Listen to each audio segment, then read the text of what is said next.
Hi hello అండి welcome to Devi life style. ఎలా ఉన్నారు ఫ్రెండ్స్ మీరంతా? నేనైతే చాలా బాగున్నాను. మీరందరూ ఎలా ఉన్నారు ఏంటనేది కామెంట్ చేసి చెప్పండి. ఈరోజు వీడియో వచ్చేసి ఉగాది మేము ఎలా జరుపుకున్నాం ఏంటనేది ఈ వీడియో చేస్తున్నాను. చూడగానే ప్లీజ్ ఒక లైక్ ఇచ్చి ఛానల్కి సపోర్ట్ చేయండి. వీడియో అయితే చూసేద్దాము. ఇప్పుడు ఇక్కడ చూస్తున్నారు కదా, నేను ప్రసాదం తయారు చేసి దేవుడికి నైవేద్యంగా పెడుతూ ఉన్నాను. అయితే ఈరోజు ప్రసాదం అనేది ఎలా తయారు చేశాను ఏంటనేది మీకు చూపిస్తాను చూడండి. ముందుగా అయితే నేను ఇలా బెల్లం నానబెట్టుకుని ముందుగా అయితే స్వీటు యాడ్ చేసుకుంటున్నాను అనమాట. ఒక గిన్నెలోకి తీసుకుంటున్నాను. అలాగే దీంట్లోకి అన్ని రకాలు అంటే ఉప్పు కారం అన్నీ వేస్తాం కదండి, అవన్నీ కూడా రెడీ చేసి పెట్టుకున్నామంటే చాలా ఈజీగా అయితే అయిపోతుంది పచ్చడి. ఇక్కడ చూస్తున్నారు కదా, నేను కొన్ని వేప పూలు వేసాను, అలాగే సాల్ట్ కూడా వేసాను.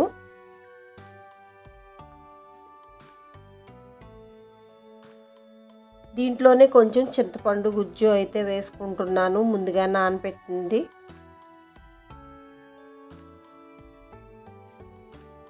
నేను కొంచెం ఎక్కువ చేస్తున్నానండి, అందుకని ఇన్ని క్వాంటిటీ అయితే నేను తీసుకుంటున్నాను. ఇక్కడ చూస్తున్నారు కదా, ఇలా మామిడికాయ ముక్కలు చిన్నగా తరిగి పెట్టుకున్నవి కూడా కలుపుకుంటూ ఉన్నాను.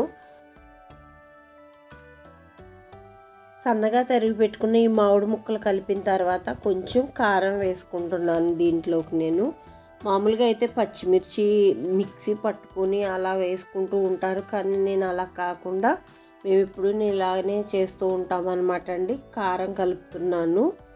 కారం కలిపిన తర్వాత మొత్తం మిక్స్ చేస్తున్నాను అన్నమాట దీంట్లోనే మనం ఇది నేను ఆల్రెడీ ఫ్రిడ్జ్లో వాటర్ తీసుకొని వేసి కలుపుతున్నాను అనమాట. అంటే చల్లగానే ఉంటుంది, వెంటనే తాగొచ్చు కదా అనే ఉద్దేశంతో ఈ విధంగా ఫ్రిడ్జ్లో వాటర్ తీసుకొని కలుపుతూ ఉన్నాను. మనం ఇన్ని కలిపిన తర్వాత మనకి ఎన్ని వాటర్ కావాలి అనేది చూసుకొని కలుపుకోవాలన్నమాట అండి. పులుపు కారం ఉప్పు ఇవన్నీ వేసుకున్నాం కదా, అన్నిటిలోని ఏమాత్రం వాటర్ కావాలనేది చూసుకొని కలుపుకున్న తర్వాత ఇలా షర్బత్ అనేది రెడీ అయ్యింది. నేను ఆల్రెడీ పచ్చడి చేశాను, అది వీడియోలో చూపించలేదు. మామూలుగా దేవుడి దగ్గర దండం పెట్టుకునేటప్పుడు మాత్రమే మీకు చూపించాను అనమాట. ఇది వచ్చేసి షర్బత్ లాగా చేశాను.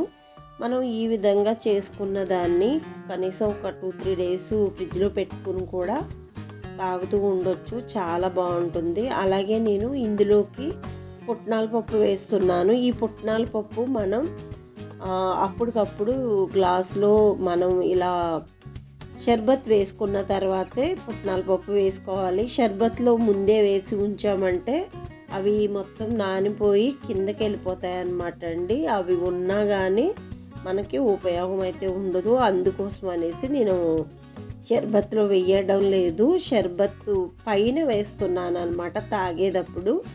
ఇలా చేసుకుని చూడండి, పిల్లలకు కూడా పట్టించండి. ఈ పచ్చడి చాలా హెల్త్కి మంచిది అని చెప్పేసి అందరూ కూడా ప్రతి సంవత్సరం కూడా ఇలా చేసుకుంటూ ఉంటారు కదా. నేనైతే మాత్రం ఇలా షర్బత్ కూడా చేస్తాను, అలాగే పచ్చడి కూడా చేస్తాను. ఏం లేదండి, ఇవన్నీ నార్మల్లే.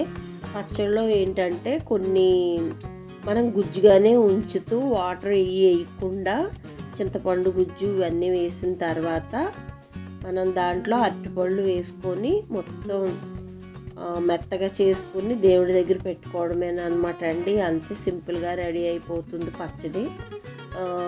ఇంతేనండి, ఈరోజు నేను ఈ విధంగా చేసుకుంటూ ఉంటాను ప్రతి సంవత్సరం ఉగాదికి.